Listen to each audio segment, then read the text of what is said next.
Olá, sejam todos bem-vindos e bem-vindas a mais uma aula do nosso curso.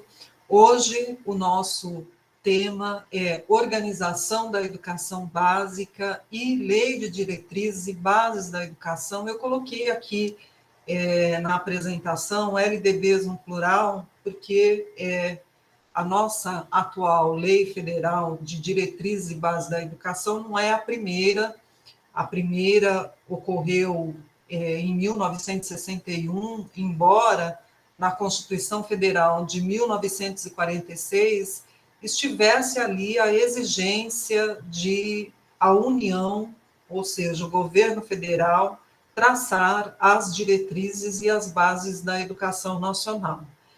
Então, em função disso, coloquei aqui nesse primeiro slide no plural. Nós temos um texto bastante elucidativo sobre esse tema, em que os autores analisam um modo como o direito à educação é contemplado na Lei de Diretrizes e Bases da Educação Nacional e analisam atualizações da LDB, de uma maneira que a gente consiga entender, né, como está organizada a educação nacional hoje e o que está tensionado no atendimento do direito à educação na letra da lei que organiza a educação brasileira. Antes de tratar disso, eu vou fazer esse detalhamento em alguns pontos que eu considero essenciais, né, esse detalhamento atualizado. É importante entender o que significa uma lei de diretrizes e bases da educação. Então, vamos lá. O que são as diretrizes da educação? As diretrizes da educação são a dimensão adjetiva da lei. O que significa isso, professora? Significa que, na parte da lei federal em que tem as diretrizes, e que é geralmente mais para o final, nós temos a organização da educação nacional, ou seja, em que níveis a educação nacional está organizada, quais são as modalidades.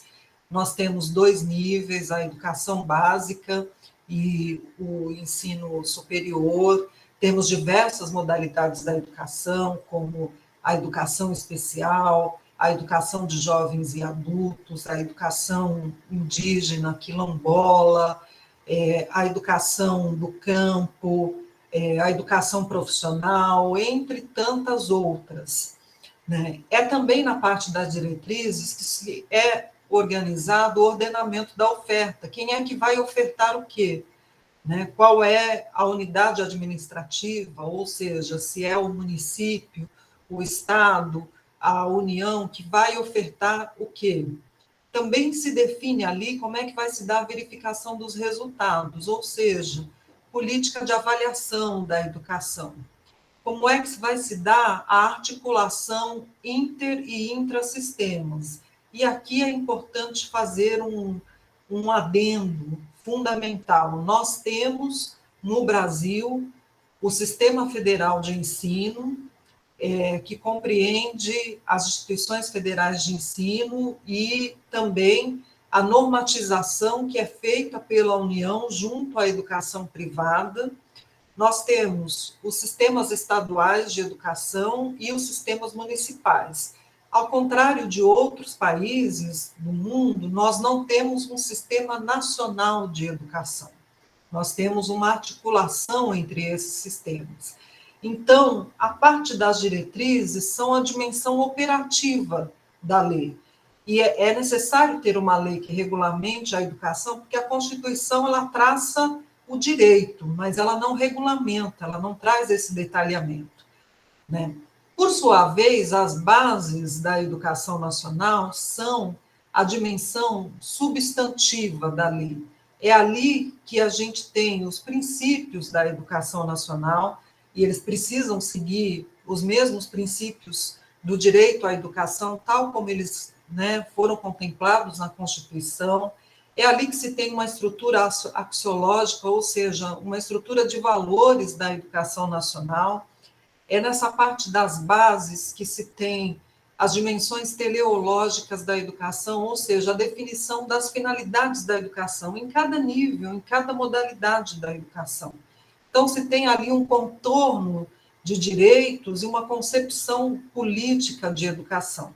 Na nossa LDB, que foi promulgada em 96, nós temos inicialmente os títulos que tratam das bases e, na sequência, né, e aí no interior dos títulos, os artigos, os parágrafos, os incisos, né, que tratam das diretrizes, tá certo? Bom, avancemos aqui. Então, nossa primeira LDB foi em 61, fruto da exigência da Constituição de 46, né? E aí eu já vou tratar da nossa atual LDB. Ela foi promulgada em 96, ela foi sendo, de 96 para cá, atualizada em diversos dos seus pontos, a ponto de hoje, assim como a nossa Constituição, eu poder dizer que ela tem uma identidade diferente daquela que tinha em 96. Bom, aqui é importante destacar uma alteração que a gente tem na LDB em relação à Constituição, no que se refere à definição do direito à educação. Eu destaquei aqui em amarelo. Na Constituição Federal, nós temos a educação como direito de todos e dever do Estado e da família. Então, há a precedência do Estado no dever de educar. É importante ter essa redação, porque se não há precedência do Estado no dever de educar, o Estado pode se desresponsabilizar dessa incumbência e transferir isso para a sociedade.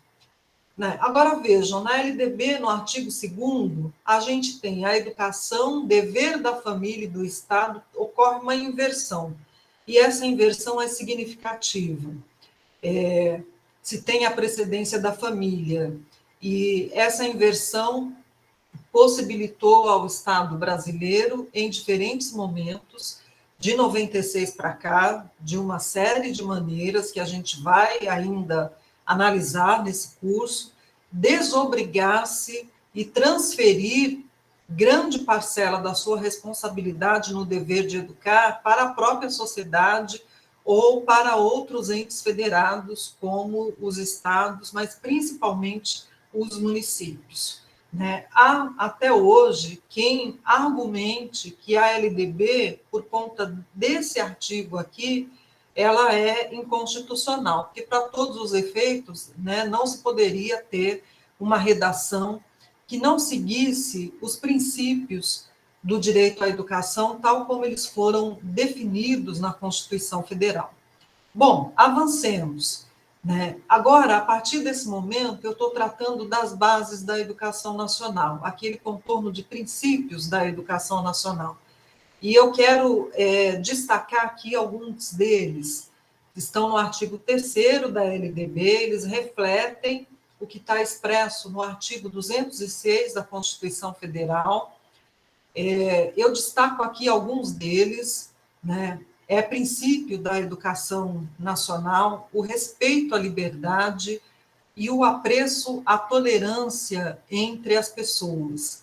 Bom, esse é um princípio importante, mas nós não podemos deixar de destacar que apreço à tolerância não quer dizer necessariamente respeito e valorização da diversidade que nos constitui como seres humanos. Então, é um princípio limitado, O legislador poderia ter avançado mais.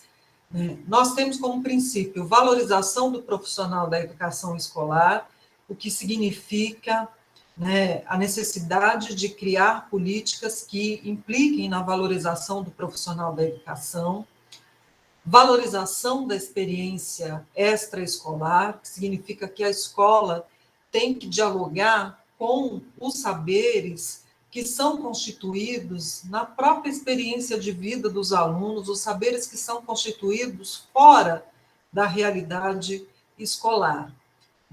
Vinculação entre a educação escolar, o trabalho e as práticas sociais. Então, aqui é o reconhecimento de que o trabalho também é produtor de conhecimento e as experiências das pessoas no mundo do trabalho também devem ser valorizadas nas escolas, especialmente no ensino médio, que constitui, né, um dos campos de atuação de muitos de vocês. E, por fim, o princípio consideração com a diversidade étnico-racial, que é um princípio importante, mas, por outro lado, também um princípio que aqui apresenta uma redação tímida, porque consideração não quer dizer necessariamente respeito, valorização da diversidade étnico-racial, e muito menos, né, combate ao racismo, a promoção de uma educação de fato antirracista. Bom, avancemos. Aí nós temos no artigo 4º da LDB, fruto de uma alteração produzida pela Lei 12796 de 2013, e os nossos autores destacam a emenda constitucional que permitiu, inclusive, que essa lei viesse a ser aprovada, o reconhecimento de que a educação básica é obrigatória e gratuita dos 4 aos 17 anos de idade, ou seja, aqui a gente tem o reconhecimento de que todo e qualquer cidadão brasileiro tem direito à pré-escola, ao ensino fundamental e ao ensino médio. Vejam, um reconhecimento recente, né? Durante muito tempo, nós ficamos apenas com o ensino fundamental como nível obrigatório e gratuito, né? Esse reconhecimento implica também na obrigatoriedade do Estado brasileiro investir e garantir recursos para toda a educação básica. Avançando, né, também é fruto dessa lei a alteração nesse mesmo artigo, no inciso 3º, da educação especial, agora, né, detalhando quais serão as pessoas que serão contempladas com um atendimento educacional especializado, gratuito aos educandos com deficiência, né, com transtornos globais do desenvolvimento e altas habilidades, ou superdotação, em todos os níveis, etapas e modalidades. Preferencialmente, aí eu fiz questão de grifar aqui, na rede regular de ensino. Esse preferencialmente, ele já estava presente na redação original, e ele abre uma brecha para que o Estado continue se desobrigando de atender adequadamente a esse público, na medida em que ele pode optar por transferir essa responsabilidade para as instituições privadas. Preferencialmente, abre a brecha para, né, não necessariamente. Então, esse é um problema que nós temos em relação à educação especial. Bom, aí nós temos, no inciso 4º, acesso público e gratuito ao ensino fundamental e médio para todos os que não concluíram na idade própria, então, a obrigatoriedade da oferta da EJA, isso é muito importante, num país com tantas dívidas educacionais, como é o caso do Brasil, e garantindo, aí nós temos no inciso 7º, né, inclusive aos que forem trabalhadores, aos estudantes da EJA que sejam trabalhadores, as condições de acesso e permanência na escola. Bom,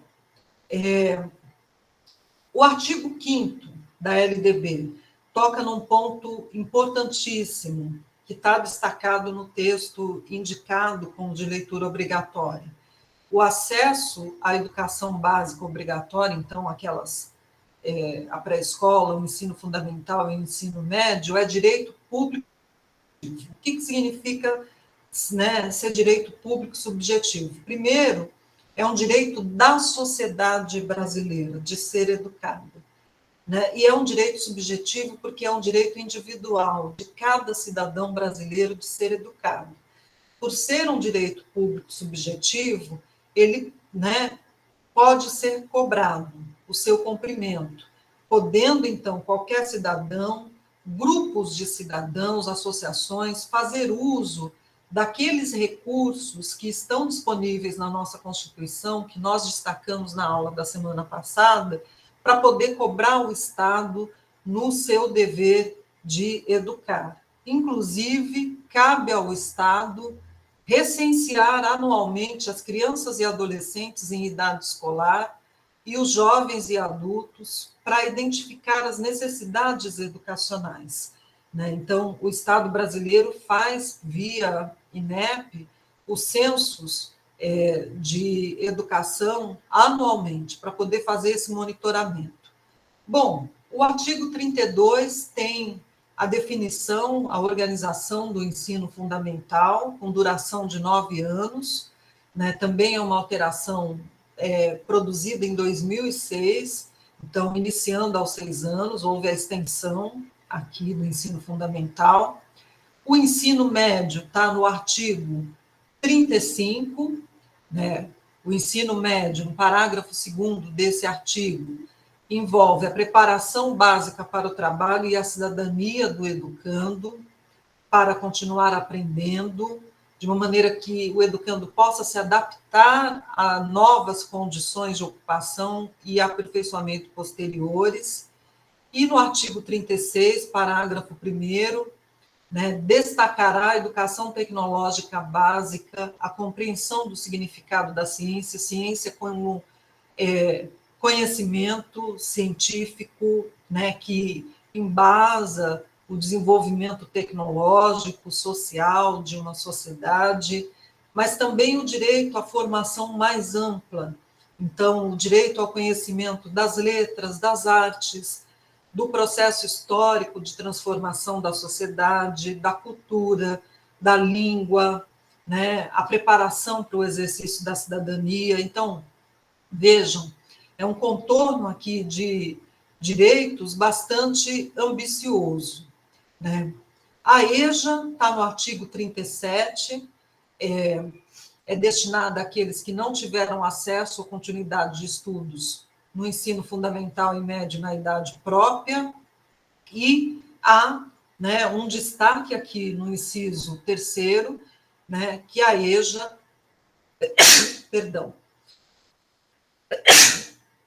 que a EJA deve articular-se preferencialmente com a educação profissional na forma do regulamento, é uma alteração de 2008. Bom, já caminhando para a nossa finalização, dos profissionais da educação, são considerados profissionais da educação os professores habilitados em nível médio, que é um curso chamado normal superior. Esse curso ainda existe, ele seria correspondente ao antigo magistério, mas esse mesmo artigo, o artigo 61, que é uma alteração também dessa lei 12796 de 2013, esse mesmo artigo, ele exige a formação em ensino superior, em curso de licenciatura, de graduação plena, para o exercício do magistério,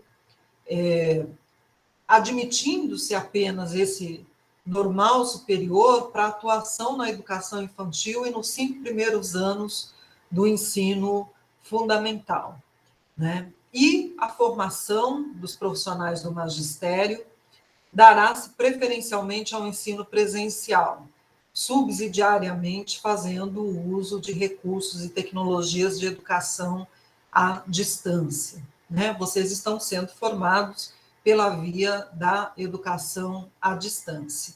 E a gente tem uma alteração que é fruto da Lei 11.73808, que é a lei do piso, tem um piso salarial profissional mínimo para os professores, definido a partir da formação do nível médio. Evidentemente, esse valor aumenta conforme a formação. Bom, para finalizar, eu quero, na próxima aula, destacar o ensino médio e gostaria de finalizar chamando a atenção para o fato de que o ensino médio que constitui o campo de trabalho de muitos de vocês, ele é caracterizado por uma ambiguidade, porque ao mesmo tempo que ele tem que preparar para o trabalho, ele tem que preparar para a continuidade dos estudos. E, historicamente, o ensino médio ele tem sido tensionado, né, por essa dualidade, por essa dupla função, ao mesmo tempo em que se exige dele a formação de um trabalhador de novo tipo, capaz, né, de se adaptar à quarta revolução tecnológica e científica. Então, nós vamos tratar desse novo ensino médio, do modo como ele está organizado, e eu conto com a colaboração e o compromisso de todos vocês, tá bom? Um abraço.